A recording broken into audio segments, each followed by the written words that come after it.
And that's the fun part of my job is I dabble. I get to Right. dabble in a lot. I get to dabble on the healthcare side, the personalized medicine. Imagine the future where you don't get a standard prescription. No, You get a customized. prescription because of who you are. Mhm. I like that.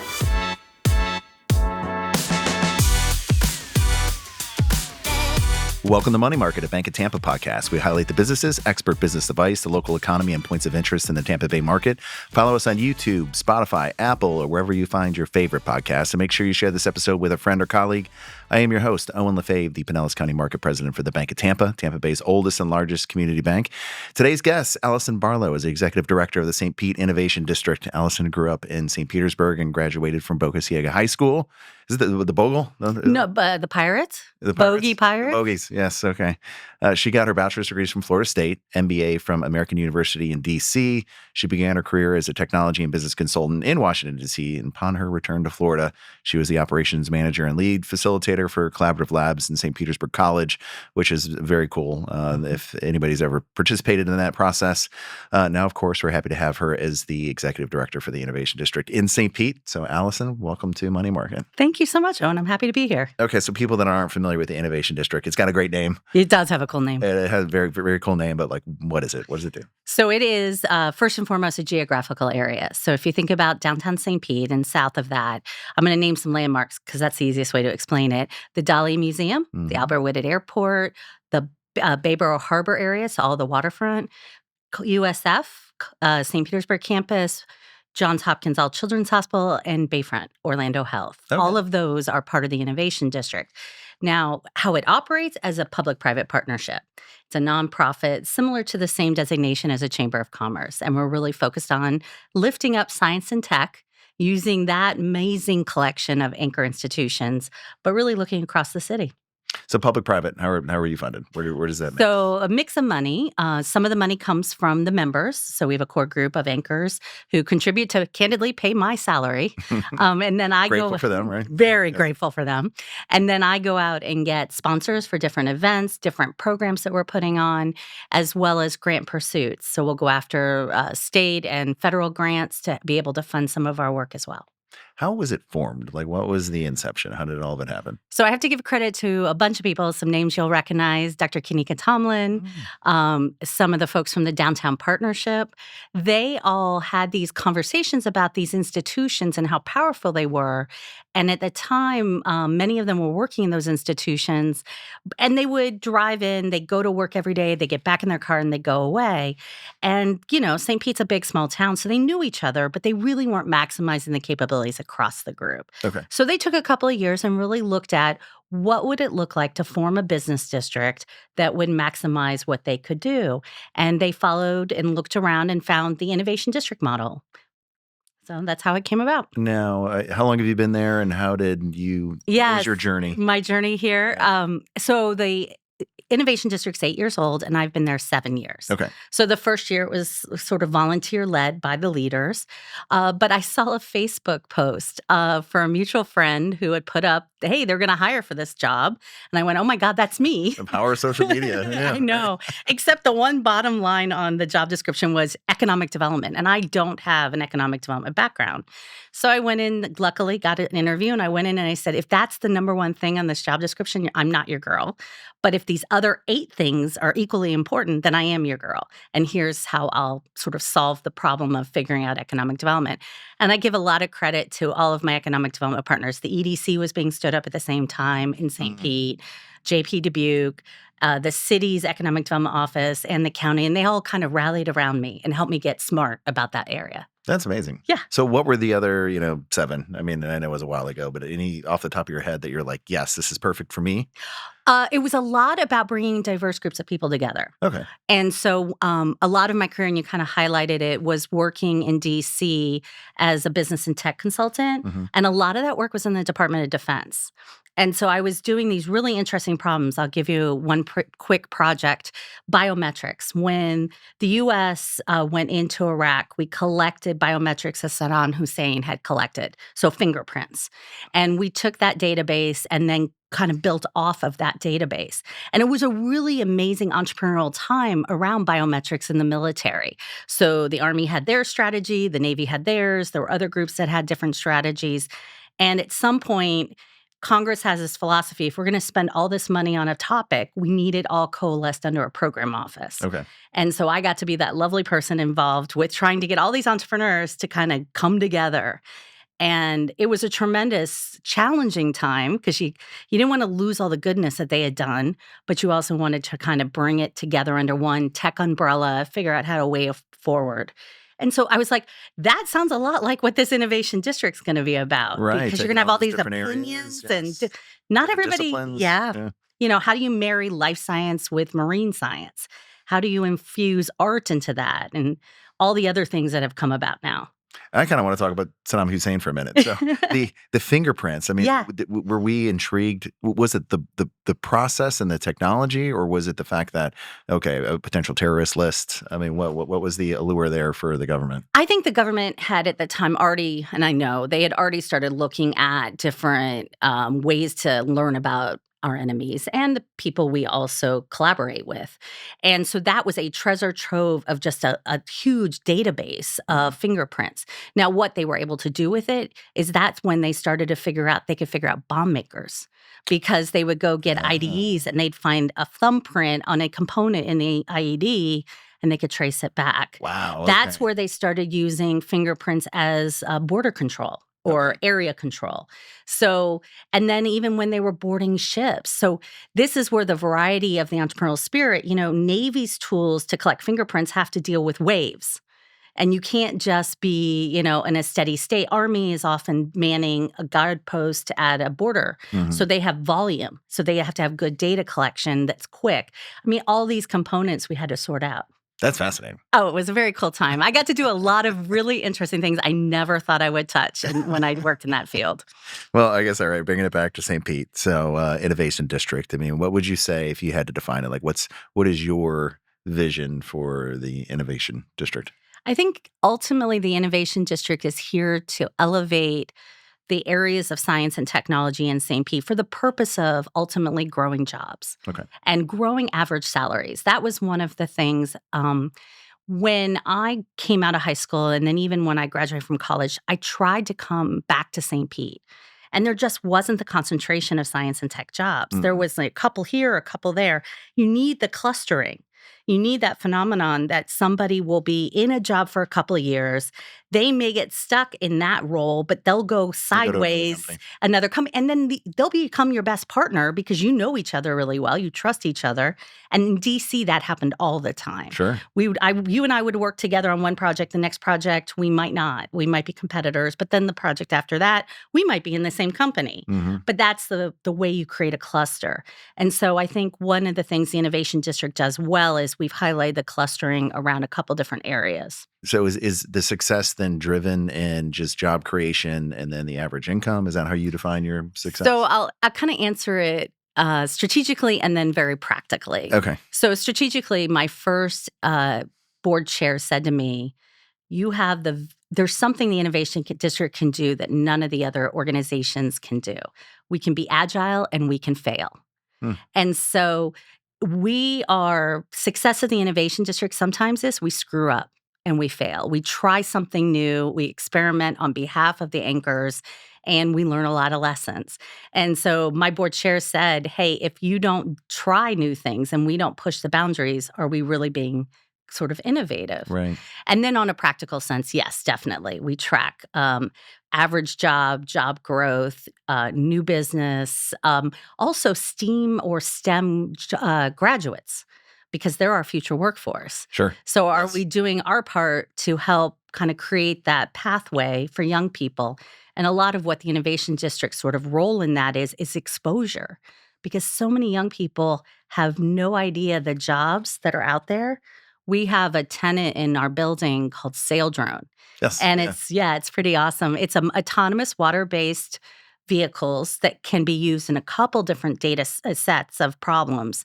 One of which is here in the St. Pete area, they go out in the Gulf of Mexico and they collect data about hurricanes. Mm-hmm. And I don't know, that job would never get on the radar of the average kid because they don't know that exists. Right. And the guidance counselors may not even know that exists. So what we try to do is bring them into the building, get them to see what it's like, and get them interested.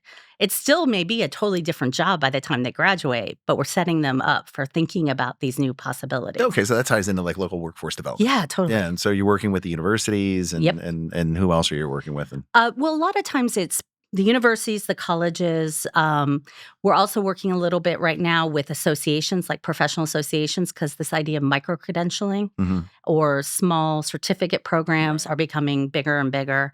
And then all of our big anchors have a real vested interest in creating a workforce pipeline. Yeah. So they themselves often have programs. So how do we amplify their programs and make sure that people know about them? Okay. So you talked about being able to fail. Yeah. I mean, can you give me, I want to focus on the positive too, Well, but you can. how about a good success story and then something that you tried that just didn't work out? Early on, I tried to do kind of like an innovation expo. I was like so sure that everybody would be equally excited like me about all the cool work going on. And we set it up. It just didn't work. Okay. It was maybe too early, too like off focus. We pivoted, we learned something different. We also did a couple of years of smart city work. Okay. Yeah. Where we put in, if you go on the campus of USF St. Pete, you'll see 4 smart light poles, and we installed some different sensors on those. Like, we're right by Albert Whitted Airport, so one of the questions has always been about air quality. Are we getting any problems because of the airport? Thought, "Hey, that's a reasonable problem." No, we're not. It Right. actually is minor, the fluctuations is so minor. But I learned a ton. We were able to teach partners a lot. Like, one of the projects we had on one of the light poles was to look at the interaction of pedestrians, bikes, and cars. And we have lots of records on when somebody gets hit, right? Because Mhm. there's a police report, there's a trip to the emergency room. But when there's a near miss, how do we know? And the near misses are more than we realize. Mm. So somebody turns a corner too fast. There's a pedestrian right there. They slam on the brakes. They don't actually hit the pedestrian, but so we were teaching a camera to track that. We hit a problem because the camera, for some reason, couldn't handle the trolley. It didn't know what the trolley was. The AI couldn't figure out the trolley. So those are stuff we learned. And we've kind of sunsetted the project, but we got Okay. some good lessons out of it. Did you figure out why I couldn't figure out the trolley? Or? The windows.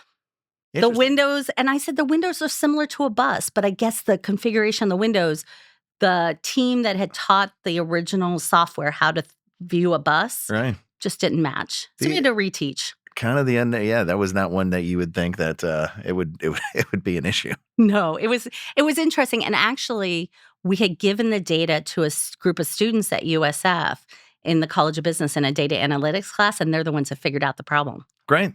So I guess what do you do then? Now you have that data. So what What do we used it for a couple of things. One was we wanted to help understand if this particular intersection needed to have a structural change. Okay. Because in talking with transportation experts, the best way to solve a problem like that is to rethink the intersection. So this one happens to have a crosswalk that's set back a little, and they think that might be a line of sight issue. So that was one, is to hand it over to the city and say, here's what we found. Another was for the students to have a chance to play with the data so they could get a real world set of data. Sure. And they could walk out to the corner right by their classroom and say, that's where the data came from. Okay. And so that was it was a learning experience trying to figure out. One of my lessons learned on it was I was a huge advocate. Let's do this on every street corner. It was crazy expensive to get the fiber to those corners. Okay. And so now I'm like, what other ways can we get communications to those corners so those sensors can communicate? What about cell? Is that Cell, and then like they have now various versions of like Wi-Fi. okay? So yeah, that opens up the door now to talk about different tech. Okay. I don't know if that was a failure, but that's okay. I mean, it was not as intended. No. But what about a big success? I mean, Oh, well, I guess the best one is this week. So Yeah. we'll have to talk about that. We were part of a team here in the Tampa Bay region. Our friends at Tampa Bay Wave and USF, ourselves, a group down in South Florida, Seaworthy Collective, a group out in California, the Braid Theory, and then 2 national groups, Ocean Exchange and World Ocean Council. And we won $14 million from NOAA. congratulations. Thank you. Yeah. To grow data and tech companies who are solving ocean problems. Okay. So if you think about the earlier example of Sail Drone, we all get excited about the cool looking drone, Mm-hmm. but it's actually a data company. That is what they're doing. Right. They don't sell the drones, they sell the data. That's the same thing. Or you think about Google. Google is a search engine, but they're really a data company. What NOAA has recognized is that if we're really going to solve problems of the ocean and questions of the ocean, we need to invest in data and technology. Mhm. So we'll be working together over the next 4 years to help companies do that. So what does that look like now? So people that hear that, and I guess the decision process in terms of how to allocate those funds, Mhm. next steps. Do you have any framework that you Yeah. can share with everybody? So we call it the continuum. And what the premise is basically that anybody who's working on a problem, an entrepreneur, is at some different stage of their journey. And it could be that they're very early, they're thinking about the idea, or it could be, hey, they've started to sell to customers and now they need to scale. So, how do we streamline that for them? And so we took all these disparate kind of services that are out there and we hook them together. Okay. And so anybody who's interested can go to continuum.blue, put their name, let us know about them. And then as we get kicked off the new year, first thing we're going to do is interview them and say, where are you in your journey? What have you done? Where are you headed? What's your solution? And then we will help them get the support they need. It could look like, hey, our partner down in South Florida is really, really good working with new ideas. That's their niche. So we may pair them with Seaworthy and say, go participate in Seaworthy's accelerator. Wave is fantastic at tech solutions. So we may be like, hey, go work with Wave. You've already got a customer, but we're going to help you get into the blue space or the ocean space. We have a whole bunch. And then half the money has to be used to support the startups in their journey. So if they need money to go interview customers and travel around the country, if they need to go put a device on a ship and test it out and collect the data, we will have an application process for them to apply for these little, I'll call them micro grants. Okay. So where does the innovation district? I mean, are you the quarterback and kind of Yeah. deciding? Yeah, that's Okay. exactly. So the innovation district's role is connective tissue. We just kind of bring everything together. And in this particular grant, I'm the co-PM. And so I'll be helping to just put the processes together. The district itself, we have a lot of resources for mentors. We have Florida Institute of Oceanography. So we have all the research vessels for the state of Florida. We've got a port, the Port of St. Pete, which Mhm. is a deep water port that we do a lot of test and evaluation in. So we've got those kinds of resources for startups. The innovation community, if you will, I mean, seems very bifurcated. Mhm. You've got all these different various organizations that are all kind of doing, similar things but different. How do you collaborate? I mean, you mentioned Tampa Bay Wave, so there was a partnership Yeah. there, but Arc Innovation Center, the Embark Collective.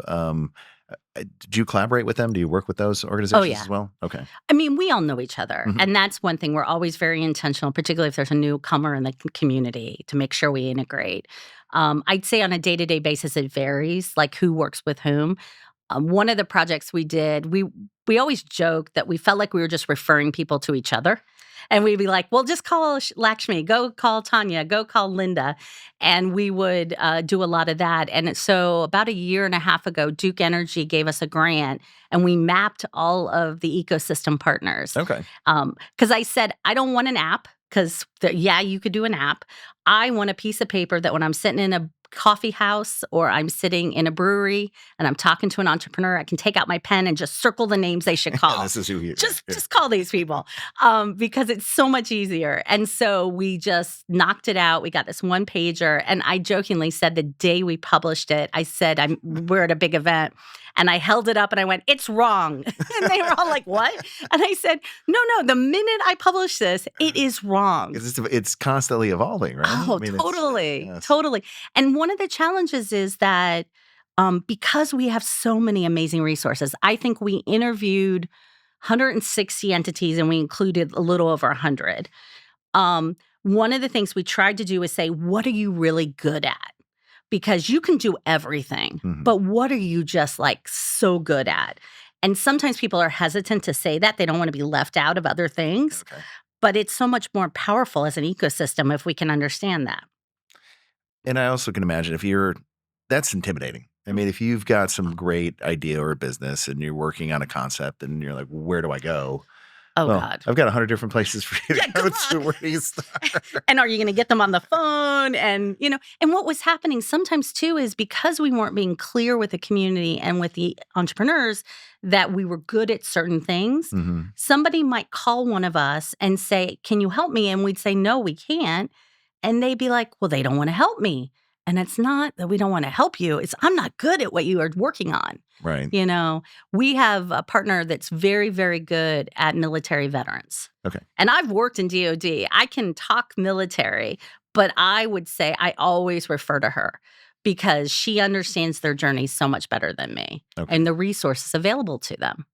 Now, so in that eco map and the ecosystem, like how does the private sector play into that? They're not as much in the eco map yet. One of the things that we've struggled with always is how to pre-qualify, particularly when you're talking about like professional service providers. A lot of the support organizations like Embark and Wave and Tampa Bay Innovation Center, they all have mentors that they work with. So that's sort of our pre-qualification. I mean, the private industry plays so many roles. One is, first and foremost, what problems are you guys dealing with that an entrepreneur might tackle that you can't tackle? Hmm. Um, the other is, what are your insights that and could you mentor someone? Whether it's, hey, you have really good business acumen and you're like, ooh, you need to work on that part of your business. Because sometimes we have some brilliant people who have a cool idea, but they don't know how to run a business. Right.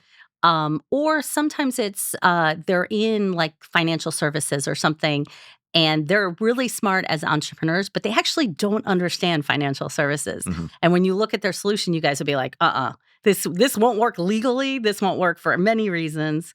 So I think it's, problem sets, mentoring, and then ultimately helping them find customers. Okay. Right. Right. Make that connection. Yeah, you Yeah. really need that. And so we look to all our partners. We're fortunate our government partners can sometimes seed fund these things. They have mechanisms through the federal government to provide little funds. Sometimes if the entrepreneurs are working in a specific area like NOAA with the ocean, we can also get them some starter funds. So sometimes that'll help bridge the gap from idea to like first customer. Mhm.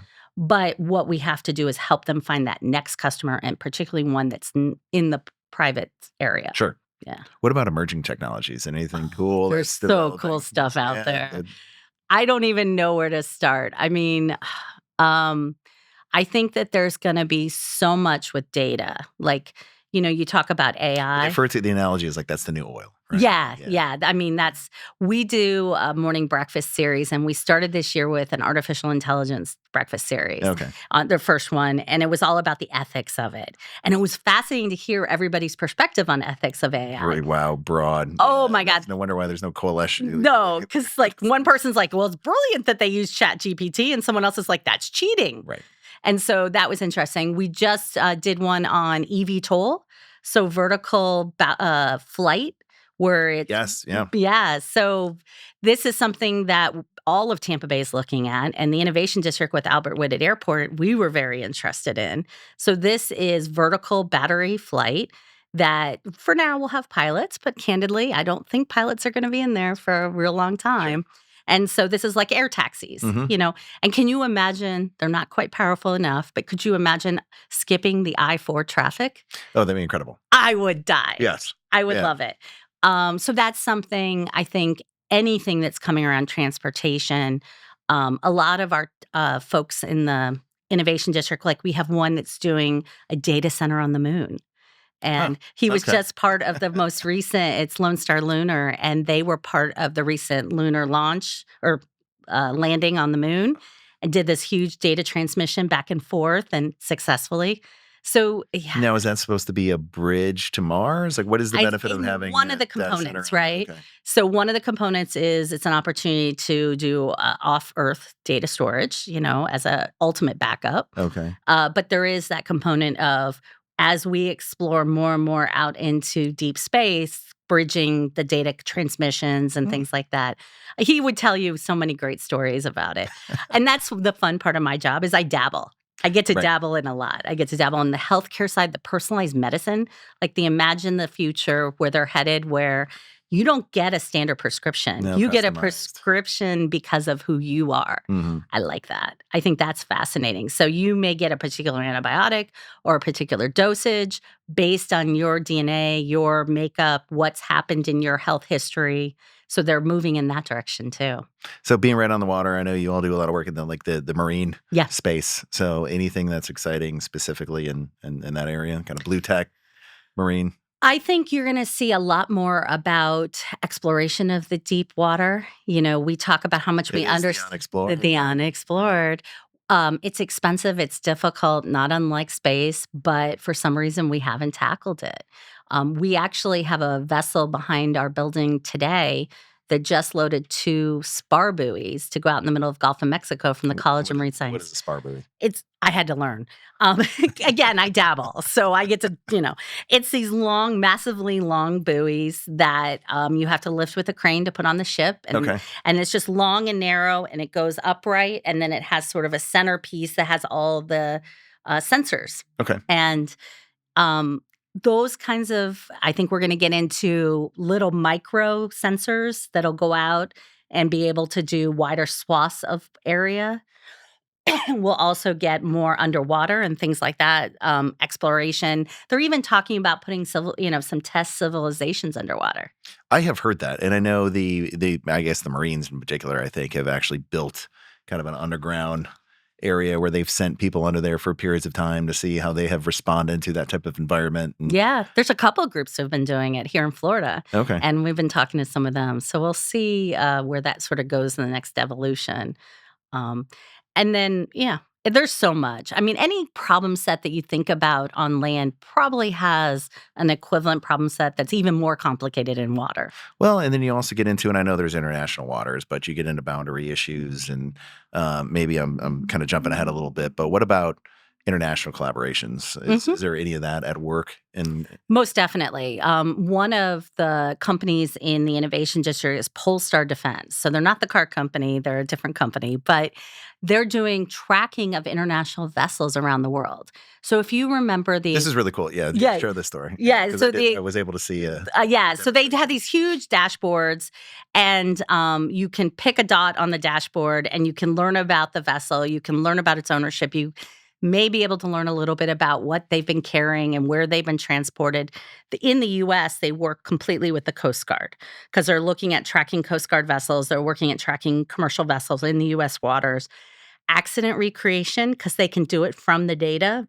So they can help the Coast Guard figure out why did those vessels collide, or why did maybe a vessel collide with a bridge? Yeah, that's where my mind was going as well. Yeah.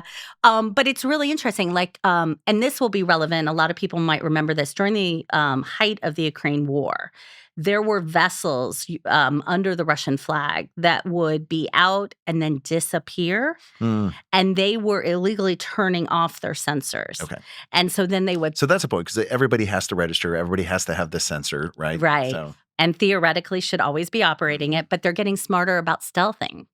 And even when you look at illegal fishing, or people in some countries value their fishing grounds, they don't want to have a tell of where they're hanging out because they are, working. Yeah, protecting. Yeah. So there's a lot of kind of layers to that question. On the Innovation District side, we're part of an international network of innovation districts. So kind of learning from their experiences and comparing and contrasting has been really interesting. Very cool. And I also, part of that demonstration was interesting to see how they were able to fake their signal. Oh, yeah. Turn it off. Spoof it. Yes. Yep. And then go make a secret delivery or secret stop, and then come back and then whoops, it came back on. Here we are. It was off. Yeah, totally. And I think that's, they're going to get smarter about how to do that and track vessels even if they turn off their signals. Yeah. We'll see how that satellite, satellite, there's some discussion about something in the water, around the water, but then they're worried about tampering of like a buoy. So again, not unusual problem set, but it's just how do you deal with it in the complication of the water. Okay. So fast forward 10 years. Yeah. Where do you see the Innovation District? Where do you see like the ecosystem, and how is that going to evolve over the next 10 years? Right now, we're in a master planning effort. So interestingly, when they stood up the district, they didn't do a master plan. Why? Why is it? I mean, it seems kind of I don't know. I think they did do some streetscape planning. They did do a little bit of marketing, kind of how do we do banners and signs, but no true master planning. And maybe it was at the time they didn't really know what they had in their hands. They were sort of still figuring it out. But this year we started a master planning effort in combination with the city of St. Pete. And what it's doing for us is just having the conversation you just asked. What do we want to look like in 10 years? Sure. We want to continue to have these really cool tech companies who are hiring our local kids who are doing work that kind of just makes life so interesting and better. Our whole innovation district sits on the waterfront, so we have to be really thoughtful about flood risk and infrastructure and green and all of that. So I think it's going to be a lot of different facets to what it will be from a physical standpoint. From a collaboration standpoint, I want everybody in the district to know everybody else. I Okay. mean, that's Yeah. pretty Yes, simple. yeah. But the more But it's those relationships that's how things happen, right? it totally is. We do an annual event called State of Science, and the first year we did it, it's like our version of TED Talks. And each speaker only has 6 minutes, and they don't control the slides. Okay. So you got to go with the slide. I help them. We plan it out. We make sure. So is there like each slide has a certain specific amount of time? They get to pick how long each slide stays on because Okay. they might want to spend a minute on one and 30 seconds. I don't get too crazy about that. But they can't stop because I love all of my innovators, but they can talk a lot. They're excited. They're proud, right? Yeah. Totally. Yeah. But the first time we did it, we had 8 presenters, and half of them were marine science and half of them were life science. Okay. Okay. Now, was that purposeful, or is that just the way it worked out? It was because those were our 2 biggest industries at the time. This was 7 years ago, and I really wanted to highlight it. And I said to everybody, I said, you can sit through anything for 6 minutes because I was worried about people showing up. I'm like, they're going to hate one of these things or they're going to be bored. I have to tell you, all of my doctors were like, well, my undergrad's in marine biology. I learned more doctors in the Innovation District have an interest or an undergrad in marine biology. Wow. So they got completely fascinated by the marine science ones, and the marine science people got completely fascinated by the life science ones. And there were other people in the audience, but that struck me. And I was like, the more they get to know each other, the more they're going to figure out for themselves how to work together. Yeah, well, and it's also interesting when you take different disciplines and put them together, you come up with new ideas because you never thought of that with life science, right? Like in that Yeah. collaboration and like cross thought Well, and so much of leads these to a lot of innovation. they're all intertwined. Yes. We talk about human health and our ocean health are intertwined. Mhm. So forever chemicals that are showing up in Tampa Bay are showing up in our kids. Mhm. So these traceability, and the question is, are they coming from Tampa Bay or are they coming from other sources? The same with, we talk about St. Pete as a tech and innovation community. And then on the other side, we talk about it as an art community. You can't do art without tech. Right. And really, today, you can't do science without art because the scientists need to be able to tell a story that the rest of us understand. So they rely on graphic artists, they rely on videographers, they rely on all these creatives to help them tell the story. And the artists, if you think about, I always use this example, the Benoit plane on St. Pete Pier. Mm. There was a lot of engineering went into that plane to make sure it didn't lift off during any of the hurricanes. Right? It's meant for flight, right? It's meant for flight, but hopefully not truly taking off. But that's the kind of thing. And so these things are all intertwined. And the more these folks get to talk to each other, they find more and more reasons to work together. I've never heard of that, but it's an interesting like tidbit period Yeah. trivia. Yep. What about fishing? I mean, does the district do anything with the fishing industry? Yeah, we're really fortunate. So NOAA's Southeast Regional Office, which oversees all of the policy and work around fishing, is in the Innovation District. So we have a really close tie with them. We also are fortunate to have Florida Fish and Wildlife Research Institute in the district as well. Okay. I didn't So they're all interconnected. And we talked earlier about some of our workforce development partners, and USF's College Marine Science is right there. They're literally next door to each other. But Ecker College is a huge feeder for these programs and these employers as Sure. well because they have an amazing marine biology program and marine science. And in fact, we work a lot with Eckerd on different things. There's some great interplay with Florida Fish and Wildlife and NOAA out at Eckerd as well. But then there's also the whole idea of how do the wildlife, and we're sort of pivoting from fish to marine animals or mammals, but into like the conversations have been happening with the Brutus whale and the shipping channels between here and the Panhandle and up in Lake Mobile.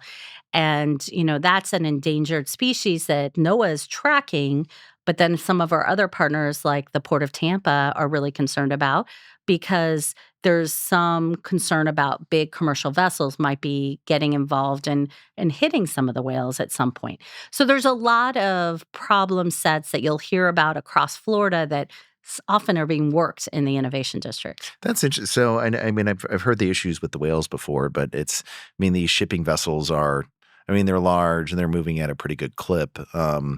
Not to the extent like you would think like a manatee. Right. Manatee is one of those also endangered species, but slow moving, can't move fast. You've got a speedboat that's, coming through in an area they probably shouldn't be doing in. Where is a whale faster, more nimble? You can kind of see these large. I think you have pretty much the same problem, just at different scales, right? Okay. And I think the issue is, and I'm definitely not an expert on this, is that clearly I'm not either. Yeah, we're dabbling, but that's my world. I'm a banker. But I think it is the idea that you want to do everything we can to protect the species, Sure. But at the same time recognizing that we rely on the commercial shipping that occurs to any of our ports. And so how do you mitigate and where do you use technology? Mm-hmm. Do you use somebody like a sail drone to be out there monitoring, to give alerts, to tell people, hey, Captain, there's a whale in your channel. I don't know. And I think they're all trying to figure that out in the future. So being on the water, you had talked about the risk of flooding and hurricanes. We just survived 2 hurricanes. Yeah. Any damage to the district? Yes. Yes and no. It's really fascinating. We operate in the portfolio of the Innovation District, a building right on the port called the Maritime and Defense Tech Hub. We had no water in the building. Oh, is that right? Okay. Yeah. And it's fascinating. Everyone's like, how? And I said, well, a little bit is good design and a little bit is dumb luck. Good design, we had a trench drain. We had from the back. So water came over the seawall, but it recycled. It didn't quite make it into the building. When was the building built? It's 2009. Okay. And then in the front, there was enough elevation. The water came up about 2/3 up the steps. But right down the street, the College of Marine Science and the university got tons of water. Luckily, again, not as much in the buildings, but certainly the campus. And I say that is because of the angle of the wind. That's the good luck part. We were lucky with the wind. So unfortunately, the USF campus lost a couple of smaller buildings that were sort of not elevated, older buildings. Down by Salt Creek, the water did come onto the boatyard. So everybody's sort of working through. We had some interesting interior flooding over kind of by 4th Street, which was unusual. So is the Innovation District coming up with different ways to protect homes and businesses from being damaged? Yeah, that's definitely been a feature of the master planning conversation. Okay. I was just in Nashville and we met with a group that's planning a park right along the river. And one of the most interesting things that they focus on is they're like, we're not going to stop the water. We're just going to direct it. Okay. And I brought that back and I'm like, that's key. Just brilliant, right? That's key. Because we can build as high a seawall we want to build, but the highest seawall will be only as good as the lower seawall down the street. Right. Because the water is just going to get redirected. So why do that? Let's think about, so for this park in Nashville, they're looking at different ways to collect water in flooding. I was like, we need to talk about this. We need to think about how do we help protect businesses without rolling the water down to them by protecting one business and the one next door doesn't. Well, I guess maybe that ties into something I'm thinking about right now, but the Tampa General with their seawall. Brilliant, right? So extremely brilliant, but I guess at some point it's directing water elsewhere. So, probably, yeah. I mean, you'd have to look at the impact, the ripple effect. And, with Tampa General, they're surrounded by water themselves 3 sides. So it might have not been, I don't know. That's a really good question, though, is you've got to think about what it does to everybody around you as you're doing these strategies. But I'm fascinated by this. So we're working with Kimley Horn. And so I asked them when I came back from Nashville, I'm like, please look into this. Get me all the data you can find on like really creative ways to route water and do things with, because like our trench drain behind the building, basically that's just this long drain that runs about halfway down the back of the building or between the building and the seawall, and water just cycles through. That's amazing. So if there's enough wave action, the water's coming up, it's going through the drain and going around. Now, if it raises way too much, then the drain becomes not useful. Right. But I think it helped us. That seawall also made me think, like, immediately thereafter on social media was showing up these, basically a similar like residential version that goes across your garage in your front door. Yeah. And I thought that was fascinating. But kind of to your point, my own personal experiences. So we're on the water, and the water from behind the house on the channel where we thought it would come, we had another 4 or 5 feet. We're 13 feet above sea level. So we had plenty of space, but the drain in front. Is that what happened? About midnight, I got a call from a neighbor that told us, like, you have to move your cars. Didn't anticipate. And thankfully, I mean, you and I have friends, and I'm not sure what your situation was, but so many people that we know and businesses that we bank were adversely impacted. So I have a little bit of survivor's guilt, but the water came up to the garage. Didn't come in, but it came from the front of the street through the drains, not from the back of the house where the water was. I wholeheartedly agree. We had seen that in some previous storms with the building, the hub, that the front, the road was actually worse than the back. I agree completely. And I was fortunate on my street. I watched the water come up the street, but didn't even make it to my driveway. Okay. So I was same thing, survivor's guilt. But yeah, and so I think we're all getting like, well, now we've been surprised. I mean, growing up here, I was a little blasé about hurricanes. I was too. Yes. I'm like, I've been through these. Probably irrationally so. My wife is kind of like, maybe. And I'm like, we're fine. We're fine. We'll have to swim home out, but it'll be good. But yeah, so I don't know. I think we're all learning a ton of lessons. We've glassed double doors in the building. And so we had started doing our own tarping of the glass simply because we just knew they were very susceptible to water shooting through, like rain if it went sideways. So I'm like, well, we're doing more of that next time. And building our little toolkit of what we can do. And we'll see. That's surprising. You were talking about USF too. And so, Helene, we were fine. Milton, actually, I mean, from that wind and rain, actually came in through a balcony, and we did get some water intrusion, and that was what I've never expected. Yeah. Oh, yeah, that's what happened to us because I don't know if you've seen the Albert Woodard Airport actually lost some hangars. And then the hangar pieces ended up against our fence across the street. Okay. And I really believe, and I know of no evidence, so all of my friends in meteorology can tell me I'm wrong. I think we had a little tornado or something like going a microburst. Or microburst or something, because you can stand on our roof and look at the angle and go, that's where it went. But we had the same problem. A couple of the offices on our second floor took water in through solid glass walls. Wow. Yeah. That the water made it through. Like how did that happen? And it wasn't a ton. It was enough, though, that was a bit of a cleanup effort. Sure. What about, so going through that experience, disaster preparedness and just in general? I mean, what lessons were learned? So many. I mean, I think we had done the standard stuff. You know, we tell everybody, make sure you've got backups. Like, I'm always anal retentive about the hit by a bus theory that, you know, no one person should have everything for the organization on their laptop. Well, there's only 2 of you at the Innovation District. Right, so we're in trouble. So, like, we had started a practice. Backup on the moon. We actually, we need a backup on the moon, and a very lazy backup version we do is we download backups of each other's laptops and exchange them. Okay. So that we at least have that. It's a process. Yeah. It's a process. But, you know, I think it's going to open up a lot of conversation about resiliency of, you know, we didn't have power for 4 days. Yeah. And we were lucky. Our building had a generator. So we were able to keep a lot of stuff alive and actually host people in our building. But I think a lot of us are going to be thinking about not only the event itself, but that week after. Sure. Yeah. What about red tide? Is there? Oh, yeah. Yeah. So red tide, we have a team that's working on it, quite a few researchers. One of the most interesting things they're doing right now is they'll go out and take biological samples. They have these really cool, like, tube-looking devices. They'll take biological samples of the water.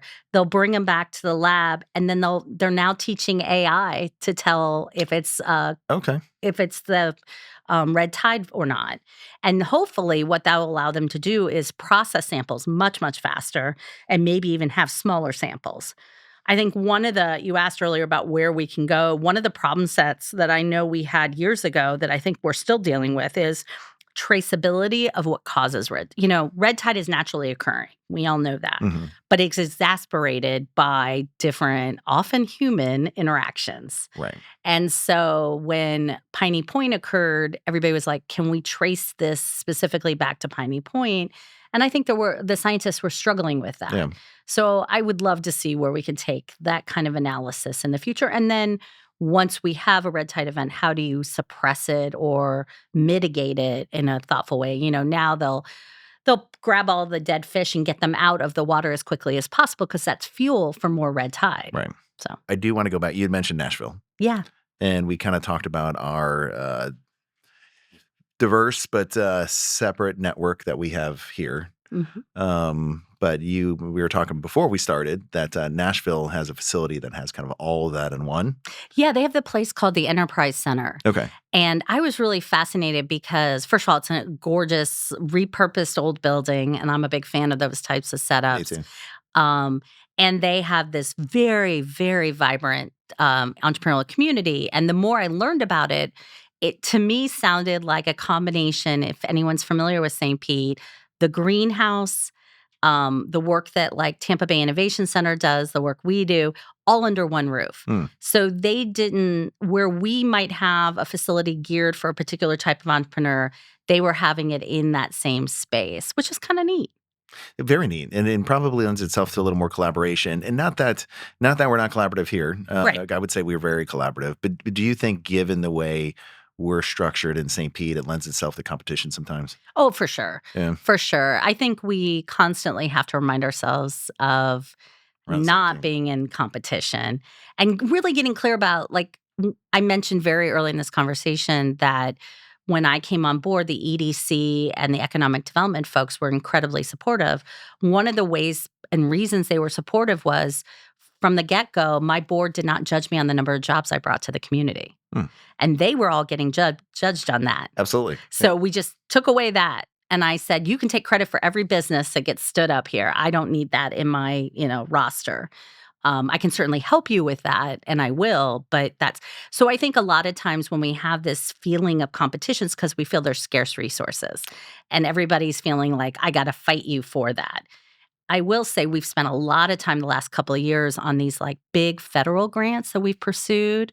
Some of them we've lost because we weren't ready, and some we just won this one. Mm-hmm. And I think it has forced us to have more and more of those conversations of what are you good at, what are we good at, and how can we work together and collaborate. Yeah, but I did enjoy the Enterprise Center because it was a great way to see what was working for them and why it was working. So, can you see a scenario where that could be created here in St. Pete? So I'm torn sometimes about the diverse, all those different folks in the building together. Sometimes I think that co-working spaces are really interesting, but I'm not sure the individual tenant in the co-working gets the true value of that because everybody who's surrounding them aren't really people they can collaborate with. They're, a real estate agent is sitting next to someone else that's working in a whole different field. And yeah, they know each other, but they're not on a day in, day out. So the curation like we have in our building has brought that collaboration a little bit more front and center. So I don't know. I think there's one of the hardest problems, candidly, for all of this is that everybody's mobile. And so you don't have to work from any place. So the Enterprise Center has the same problem we have that the greenhouse has is how do you create, and I call it the sticky factor. Mm-hmm. How do you create something so sticky that people will get out of their pajamas, leave their house, and come work or spend time with you and your organization? What are you giving them that they can't get from home on a Zoom? Well, I think, so you have that collaborative space, the Mhm. co-work space. And if you're intentional about, okay, who is there? Yeah. And I know at some point in time there's economics. We just need to fill the space. Yeah, exactly. But if you could be more collaborative of saying, I think there could be some synergies here, even though they're in completely different businesses, to pull that in, to get that shared thought and collaboration. I mean, I can think of an example I just mentioned. I've got a friend that's in real estate, and their co-working space put him right next to a therapist. Oh, interesting. Yeah, that didn't work out because he's loud and on the phone and trying to get deals done. Yeah. They've got the white noise, and they're like, "Can you be a little quieter?" Yeah, and it doesn't work. It does not work. But to your point, like one of the things we did was we have an application So if you want to join, and our application, 90% of it is about who do you work with, what kinds of jobs are you like, Right. what, and then we look for any conflicts of interest before we bring someone on. Oh, very smart. And we talk to the company that's in our building who might have a conflict to find out if it really is. And sometimes they're like, yeah, we do, but we'll be fine. We'll work it out. Or, oh, yeah, but I want to work with them. So please bring them on because I think we could work together. So that's why I'm hesitant to say it doesn't have to be everything in one place. Everybody can sort of have their little areas, but we do have to have that connective tissue between them. Makes sense. So you brought some numbers. Oh, yeah. So we're going to do our impact report. We do, after the first 4 years, we did a report and said, okay, are we really as good as we keep saying we are? And we put out some numbers. We're about to publish. So you're getting a preview. We haven't yet. So right now, since the beginning of the Innovation District, the Innovation District's job growth is up 8.5%. And just in the last 5 years, it's 6.5%. Wow. We have 62% of our jobs are paying above median wage. That's incredible. Yeah. So we're pulling, and that's part of the goal, is really trying to pull in those jobs. When I came back from DC, I really felt like salaries were depressed here. Yeah. We had this great low cost of living, and that was how they touted it. Now we don't have a low cost of living. The land of cost centers, right? Yeah. So now we need to get that up. Service workers. We've increased the number of STEAM disciplines. So that means degrees, certificates, things like that. Over the last 10 years, 48% more. Wow. So we're getting more graduates in that whole arena of all the different things. And then we've got, just in the last 4 years, we have $125 million in grant dollars coming into the districts. So there's it's working. It's working. Great. Well, so just in comparison, and I hope my numbers are right as I'm throwing out. So it's hard to look at those things separately. I mean, they've seen very, very impressive numbers, but the job creation, if I'm not mistaken, I think the whole area has grown like 2%. Yeah. So the fact that you're at 6%, I mean, is really a tenement to it's working. It is. And I say it's a team sport because it's not because of us. It's because of everybody. Take a little bit. We'll take some, of course. But I think my job is to be the cheerleader and the champion and to say, have you imagined these possibilities? And hopefully from that, then they'll all take it on and grow. And all the partners are great. You are a heck of a cheerleader. We're lucky to have you. Anything else you want to share before we part? I'll just put a plug in. If anybody's interested in getting involved, we always love folks just learning about the cool stuff.